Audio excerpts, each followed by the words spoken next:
Kelly, we're going to speak with you before today's appointment. Is this about my benefits review? It's about Once is a mistake, twice is suspicious. Kelly Lee Carroll ran this scheme for 12 years across an entire family and left a paper trail, a timesheet trail, and a social media video that made denial impossible. It's about your caregiver claims and what you've reported to the VA. Everything I submitted was based on my condition. She would walk out of that federal courthouse on her own 2 feet. The same 2 feet she had told the Department of Veterans Affairs were paralyzed for 12 straight years. The same right arm she had claimed she could no longer lift. The same body she had insisted required round-the-clock care, paid for by the federal government every single day. More than $1.1 million in stolen veterans benefits. A second home in Las Vegas worth $772,000. 2 family members now carrying federal felony convictions because she pulled them into the lie. And 1 social media video posted in 2017 that quietly destroyed all of it. Real talk before we go any further. This case bothered me more than most, and I cover a lot of cases. The woman you just heard about took benefits designed for veterans who genuinely cannot get out of bed. Drop a comment and tell me what you think the right sentence would have been here. Subscribe if you have not yet. We cover accountability stories the mainstream coverage misses every single week. And the ones involving veterans hit hardest of all. Kelly M. Lee Carroll was born in 1968 and grew up in a working-class household in the Pacific Northwest. Her family was not a military family, but the Army was one of the clearest paths out of a tight household budget for a teenager who graduated high school in the mid-1980s with limited options and a need to start earning. In June of 1986, at 18 years old, she signed her enlistment papers and reported to Fort Jackson, South Carolina, for Army basic training. She would serve on active duty for exactly 3 months. The case file does not detail why the active duty enlistment ended after only 90 days. What the federal record does confirm is that following that brief active duty window in the summer of 1986, Lee Carroll transferred into the United States Army Reserve. She would carry a reserve component status from 1986 all the way through 1994. 8 years of 1 weekend a month and 2 weeks of summer service. The standard reserve commitment for soldiers in that era. Reserve service is real service. The soldiers who carry it have full federal veteran status. They qualify for VA benefits.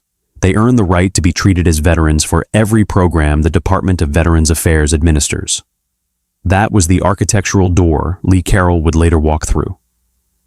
After her reserve discharge in 1994, Lee Carroll settled in Kent, Washington, a working-class suburb wedged between Seattle and Tacoma along the Green River Valley. Kent is not glamorous. It is Boeing supplier warehouses, freight distribution centers, and modest single-family homes on quarter-acre lots. She raised her son Robert there. She lived near her younger sister Katoya. She held the kinds of jobs available to a reserve veteran without a 4-year degree. And she lived the kind of life that 10 million other Americans were living in the 1990s and 2000s. Paycheck to paycheck. With the VA somewhere in the back of her mind as a benefit she had earned but had never really used. By 2012, Lee Carroll was 44 years old.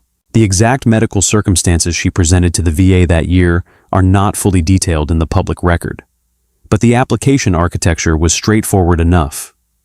She filed for service-connected disability benefits, claiming that an injury or condition tied to her reserve service had left her with significant physical limitations.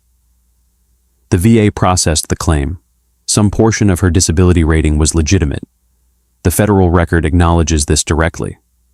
Prosecutors would later concede that Lee Carroll qualified for some level of VA disability payment, but some level of disability payment and what she actually collected were 2 very different numbers.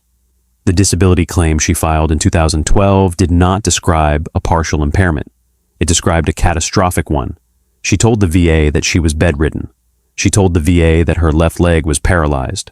She told the VA that her right arm was paralyzed. She told the VA she required a wheelchair to leave her home and that she could not perform the basic activities of daily living. Bathing, dressing, eating, managing medication. None of it possible, she claimed, without continuous help from another person. That representation triggered the second piece of the VA architecture. Once a veteran is rated as requiring round-the-clock care, the VA can authorize payment to a designated family caregiver under the Program of Comprehensive Assistance for Family Caregivers. The veteran selects the caregiver. The caregiver submits hours. The VA pays a monthly stipend for that care, on top of the underlying disability award. In 2013, Lee Carroll designated 2 paid caregivers under the program. Her younger sister, Katoya F. Grant, then in her late 20s, and her son, Robert H. Nelson III, who was still a teenager when the scheme began and would be drawn deeper into it as he grew into adulthood. To understand what Lee Carroll did, you have to understand exactly what the VA caregiver program is and who it actually exists for. The Program of Comprehensive Assistance for Family Caregivers was created by Congress in 2010 and expanded in 2018. It was designed for one specific population, the most severely disabled veterans, the ones whose service-connected injuries had left them genuinely unable to manage their own daily lives. Think of a veteran who came home from Iraq or Afghanistan with a traumatic brain injury that requires constant supervision. Think of a Vietnam veteran whose spinal injury has confined him to a wheelchair for 50 years. These were the people the program was built to serve. The architectural design is humane and simple. Rather than force these veterans into nursing homes or institutional care facilities, the VA pays a designated family member, usually a spouse, a parent, an adult child, or a sibling, to provide that round-the-clock care at home. The caregiver receives a monthly stipend calibrated to the veteran's level of need and the local cost of in-home care. In Western Washington, with its high cost of living, the combined payments to a veteran rated at the highest tier of care can exceed $11,000 a month. $11,000 a month. $132,000 a year. Tax-free. Direct deposited. The program is also chronically underfunded. The VA Office of Inspector General and every major veterans service organization in the country has documented for years that the actual demand from qualifying veterans exceeds the available funding. There are veterans on waiting lists. There are veterans who meet every clinical criterion who still get denied because the program budget cannot absorb them. Every dollar that flows to a fraudulent applicant is a dollar that does not flow to someone genuinely paralyzed, genuinely bedridden, genuinely unable to lift their own arm. The verification architecture is where the system has always been weakest. The VA initially relies on the veteran's own medical examination and the certifying physician's assessment to establish the disability rating. Once that rating is in place, the ongoing verification of caregiver hours depends almost entirely on the timesheets the caregivers themselves submit, attesting under penalty of perjury that they actually provided the care they are claiming. There is no GPS check. There is no automatic surveillance layer. There is no surprise home visit on a random Tuesday morning to confirm the veteran is in the bed they have sworn they cannot leave. The system was built on trust. And trust, in any benefits architecture, is the exact substance a coordinated bad actor learns to weaponize. The operation ran from July of 2012 through October of 2024. 12 years, 3 months, and counting until the federal indictment finally interrupted it. The first piece was the disability representation itself. From the moment she filed her claim, Lee Carroll committed to a story she would have to maintain at every VA medical examination, every benefits review, every paperwork renewal across more than a decade. She was bedridden. Her left leg did not work. Her right arm did not work. She could not stand. She could not walk meaningful distances. She could not perform basic self-care. That story was not true on the day she filed it. It would never be true at any point across the next 12 years. In reality, investigators would later document, Lee Carroll could walk. She could stand. She could shop. She could lift. She could use both hands. She could drive. She could climb the stairs in her own home. She could carry her own luggage through airport security. She could load groceries into the back of her own vehicle. None of this was a secret she was hiding in a basement somewhere. She was doing it in public, in front of cameras, in front of friends, in front of casino surveillance systems, in front of every social media platform that existed. The second piece was the caregiver architecture. Once the disability rating was locked in and the round-the-clock care designation was approved in 2013, Lee Carroll designated her sister, Katoya Grant, and her son, Robert Nelson III, as her paid caregivers. The two of them would, in theory, alternate shifts, providing the constant in-home care the VA was paying for. In reality, neither one of them was providing meaningful care. Because Lee Carroll did not need meaningful care. Because the entire disability representation underneath the program was fabricated from the very first application onward. Katoya Grant worked as a truck driver, long-haul, regional routes, the kind of job that puts you in the cab of a tractor-trailer for 10 and 12-hour shifts at a stretch. During those exact hours, she was submitting caregiver timesheets to the VA claiming she was at her sister's home in Kent, providing in-person care. The two events, driving a truck on an interstate and providing in-home care to a bedridden adult 60 miles away, are not capable of happening simultaneously. They happened on paper anyway. Robert Nelson III, by then a young adult, was working as an administrative assistant in a Washington state office job. He was clocked in at his employer during business hours. He was also clocked in on caregiver timesheets to the VA during those same hours. 2 paychecks, same clock, 2 different employers, 2 different sets of attestations that he was physically present somewhere he was not. The escalation came in the form of travel. Lee Carroll did not stay home. Lee Carroll traveled, and traveled often. Las Vegas, repeatedly. She liked the casino floor. She liked the slot machines. She liked the all-you-can-eat buffets that catered to retirees, and the comp drinks that flowed when the loyalty card was running. Tennessee for road trips, and outside the country, to Mexico and Jamaica. In one specific window that investigators would later document with airline records and timesheets laid side by side, Lee Carroll was in Jamaica, out of the country, out of Washington state, out of the home in Kent where her son Robert was claiming on a federal timesheet that he was providing 38 hours of in-person caregiving. 38 hours of care to a woman who was, at that exact moment, on a Caribbean island roughly 1,500 miles south. In another window, she was in Mexico. Robert claimed 61 hours of caregiving during the same period. 61 hours of care for a person not in the country, not in the home, not in the state, not in the same hemisphere of physical proximity as the caregiver who was attesting under federal penalty of perjury that he was providing it. The money flowed. $11,000 a month, on average, just from the VA pipeline alone. Across 12 years, the aggregate take crossed $1.1 million in VA benefits. The lifestyle expanded to match the income. The primary home in Kent, valued at over $1 million. The second home in Las Vegas, valued at $772,000. Multiple vehicles, frequent casino activity, the international vacations, the kind of footprint that the actual qualifying veterans on the waiting list, the ones genuinely unable to leave their beds, could not have produced on any disability income. Because the disability income was supposed to be paying for the in-home care, not for resort weekends in Montego Bay, no one at the VA caught it. No one at the caregiver verification cycle flagged the simultaneous employment pattern. No medical examination ever surfaced the contradiction between the paralysis representation and the actual physical capacity.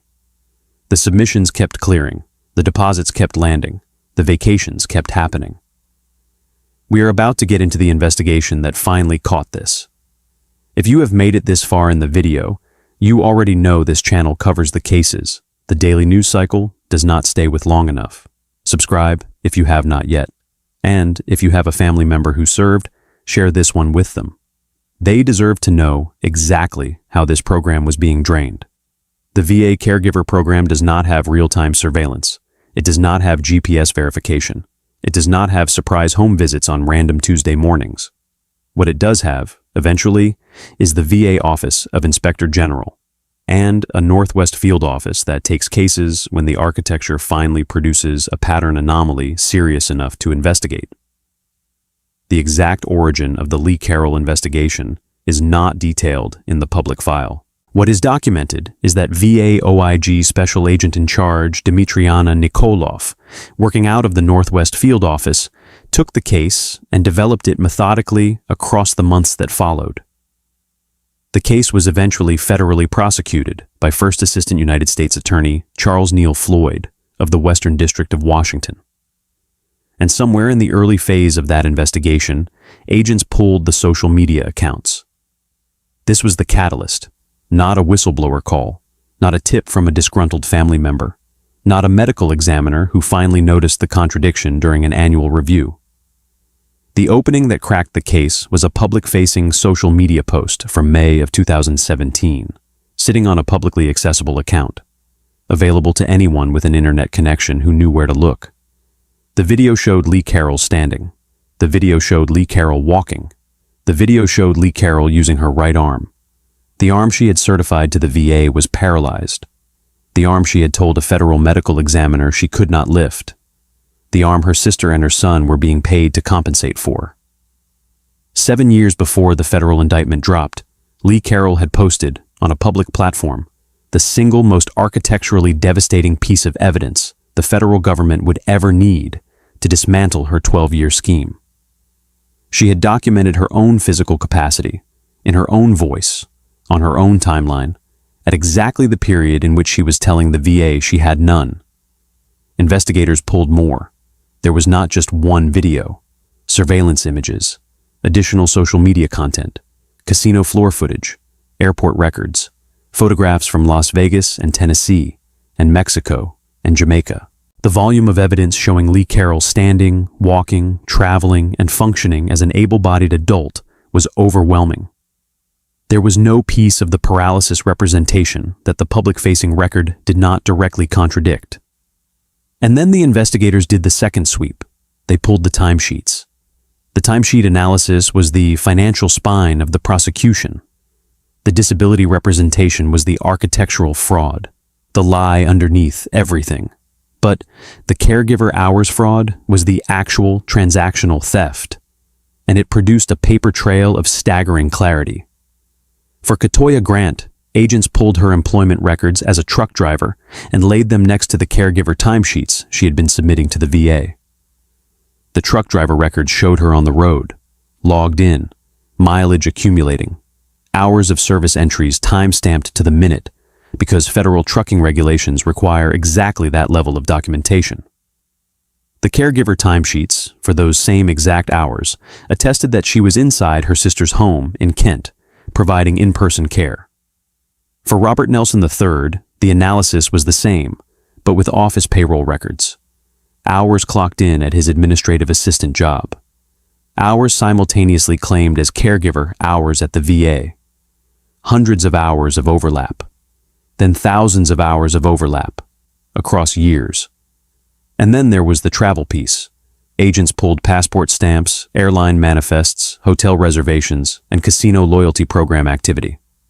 They built a timeline of every period during which Lee Carroll had been out of Washington state, out of the country, or otherwise demonstrably not at her Kent home. They cross-referenced those windows against the caregiver timesheets her son and sister had submitted for the same periods. The Jamaica trip surfaced.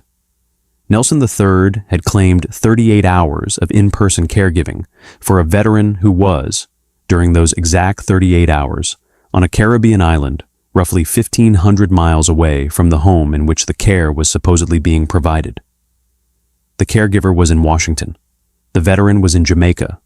The hours were on a federal form. The Mexico trip surfaced. 61 hours of claimed care for a person who was, during those 61 hours, also out of the country, out of the state, out of any plausible argument that the care had actually been delivered. The investigators built the package. The aggregate VA loss came in at more than $1.1 million across the conduct window. The restitution numbers, when finally divided across the three federal defendants, broke down to $932,142 for Lee Carroll herself. $282,698 for her son, $293,787 for her sister. The lifestyle audit closed the picture. The $1 million primary home in Kent, the $772,000 second home in Las Vegas, the vehicles, the casino loyalty activity, the trip records. None of it was consistent with the income profile of a legitimately disabled veteran receiving partial disability benefits. All of it was consistent with $11,000 a month, tax-free, direct deposited, for 12 straight years. The federal grand jury returned the indictment. All 3 defendants were charged. The confrontation in cases like this is rarely a dramatic doorstep arrest. It is usually a phone call from a defense attorney, followed by an arranged surrender, followed by a plea negotiation that runs over weeks and months. The Lee Carroll case was no exception. But there is a moment in every federal benefits fraud case where the defendant sees the evidence file for the first time. The discovery package lands on a defense attorney's desk in a series of banker's boxes, or, more often now, on an encrypted server with a folder structure that runs hundreds of subfolders deep. Surveillance images, social media archives, bank records, travel records, timesheets, medical examination transcripts, cross-referenced spreadsheets, and, in the center of it all, the May 2017 video. Lee Carroll's attorney would have walked her through it. The video, the walking, the right arm, the dates, the Jamaica timesheets, the Mexico timesheets, the truck driver logs, the payroll records, the casino loyalty data, the aggregate dollar figure, the federal sentencing guidelines range, the exposure if it went to trial. There is, at that moment, only one functional answer. There is no defense to a public video of you walking on the same dates you certified to the federal government you could not walk. There is no defense to a 61-hour caregiver timesheet for a period during which the caregiver's own employer has you elsewhere and the veteran's own passport has her out of the country. There is no defense to 12 years of cleared deposits when the underlying eligibility was never real. All 3 defendants pleaded guilty. Conspiracy to commit theft of government property, 1 count of healthcare fraud. The pleas were entered with the understanding that restitution would be ordered and that custodial sentences were on the table for at least 2 of the 3. The federal sentencing guidelines, as calculated under the conspiracy and healthcare fraud framework, came in at 37 to 46 months for Lee Carroll. Lee Carroll, the architect of the scheme, took the largest exposure. Grant and Nelson III, the participating caregivers, took smaller restitution figures but the same felony conviction status. 2 family members now permanently marked with federal felony records because the matriarch of the family had asked them to sign timesheets they should not have signed and to submit hours they had never worked. The reckoning came next. The sentencings were staggered across late 2025 and early 2026. Robert H. Nelson III went first. November 2025. 14 months in federal prison. $282,698 in restitution. The son, 28 years old, walked into the federal system carrying a felony conviction that would follow him for the rest of his working life. Every job application, every background check, every professional license inquiry, for decades. Katoya F. Grant went next, earlier in March of 2026. 41 years old at sentencing. Time served, plus 6 months of supervised release, plus $293,787 in restitution. The lightest custodial outcome of the 3. But the felony conviction the same as the other 2. And then, on March 17th, 2026, Kelly M. Lee Carroll appeared before United States District Judge James L. Robart in the Western District of Washington for her own sentencing. The federal sentencing guidelines range for the conduct came in at 37 to 46 months. The prosecutors recommended 18 months. Judge Robart imposed 17 months, plus $932,142 in restitution. The variance below both the guidelines and the prosecutor's recommendation reflected in part, the plea cooperation and the restitution structure. But it did not soften what the judge said from the bench. Judge Robart, at sentencing, addressed the defendant directly. Ms. Lee Carroll broke the trust she had with her fellow veterans.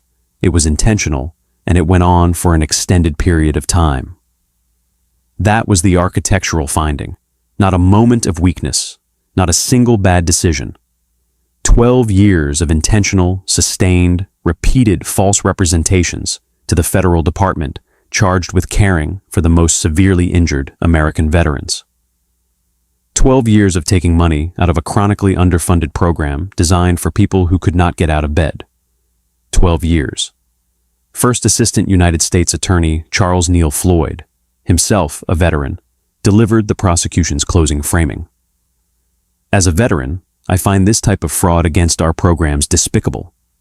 These benefits to pay for care and for caregivers need to be carefully utilized so that they serve veterans as intended. They should not go for second homes, cars, exotic trips, or casino gambling, as they did in this case. This defendant not only pays the price for her conduct, she roped in her family members who now have felony convictions. Lee Carroll will report to federal prison to begin her 17-month sentence. She will retain partial legitimate VA disability eligibility for whatever portion of her actual service-connected condition the VA reassessment ultimately validates. She will lose every dollar of the fraudulent benefit overage to the restitution order. The Las Vegas home, the Kent home, the vehicles, the casino accounts, all of it on the table for federal asset recovery. And the family, the sister, the son, they will carry their convictions into the rest of their lives. The VA caregiver program is still chronically underfunded. The veterans on the waiting list are still on the waiting list. The verification architecture is still primarily reactive, still primarily dependent on VA OIG investigation triggers, still primarily exposed to exactly the kind of family-coordinated fraud structure that Lee Carroll ran for over a decade before a publicly posted social media video finally surfaced the conduct. The case closes. The program continues. The structural vulnerability remains. This case was hard to sit with, but the case on your screen right now might be even harder. Click it before you go.